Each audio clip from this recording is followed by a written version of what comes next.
Hello, I'm Chef Adam Diltz, Elwood Restaurant in Philadelphia. Here I am at the Blind Pig Kitchen Farm. It's actually my brother's farm up in northeastern PA. And this is a spruce tree. We're going to go ahead and pick these spruce tips in the rain. So when these, in the springtime, try to put it out here. In the springtime, the spruce starts growing its new growth. And those are what we want to grab. They have like a little citrusy flavor, really cool. And then we'll make something with it back home in Philadelphia.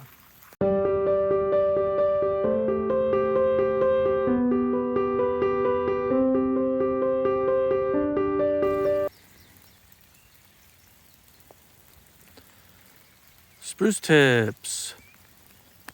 Beautiful. Okay, so let's see if I can talk and record and get spruce tips all at the same time. So what we're going to do is take these little tips. I have these little snips here to snip them off, or you can pull them. They come off pretty easily. And of course, this is a huge pine tree, or spruce tree. I've been getting these spruce tips every spring for years now. So, but of course you should always be careful you're not taking too much of anything you do. And we'll take a couple bagfuls, small sandwich bags for our applications.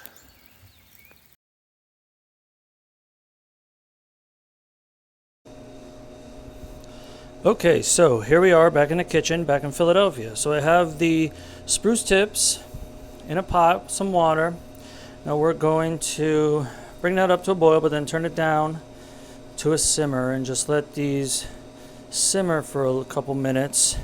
Pull that fresh spruce lemony flavor out. Okay, so we simmered it for a couple minutes. Now I strained it.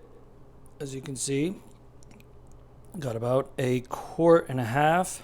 So I got about a cup of sugar in there. So we're going to take our strained liquid, basically spruce tea, and I'm going to bring this up to a boil so it dissolves all that sugar.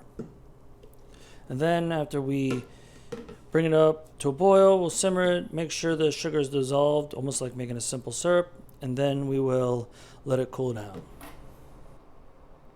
Okay, so it's the next day. Our little mixture is nice and cold. So what we're going to do is put it in our ice cream sorbet machine per manufacturer's instructions. Now you could buzz it up. Sometimes I like to blend the whole thing up, but if that happens, it could get a little bitter. So just keep that in mind. It keeps it a little more green, I guess, but so we're gonna go ahead and start, and then we'll be back. Okay, it's been about 40 minutes, and as you can see, it started to firm up, freezing the water molecules. So we're going to pack it into our little containers, put it in the freezer.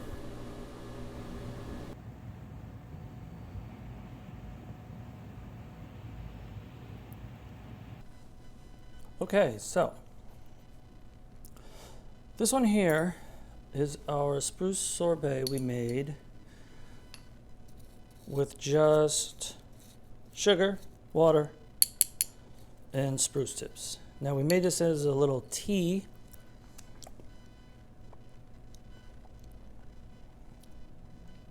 That's really good. That's really good. Has like a little piney flavor, little citrusy flavor. It's very refreshing. Now this one on the left, I went ahead and did it pretty much the same, but what I did was I pureed the spruce tips So steeped them just like we did. And instead of straining that out, it gives it like this orangish color. This one is sort of green. I'll post a pic of top down so you could see. I'm not sure if we can see that, but so anyways, this is with the spruce tips, basically pureed in, and then strained, of course.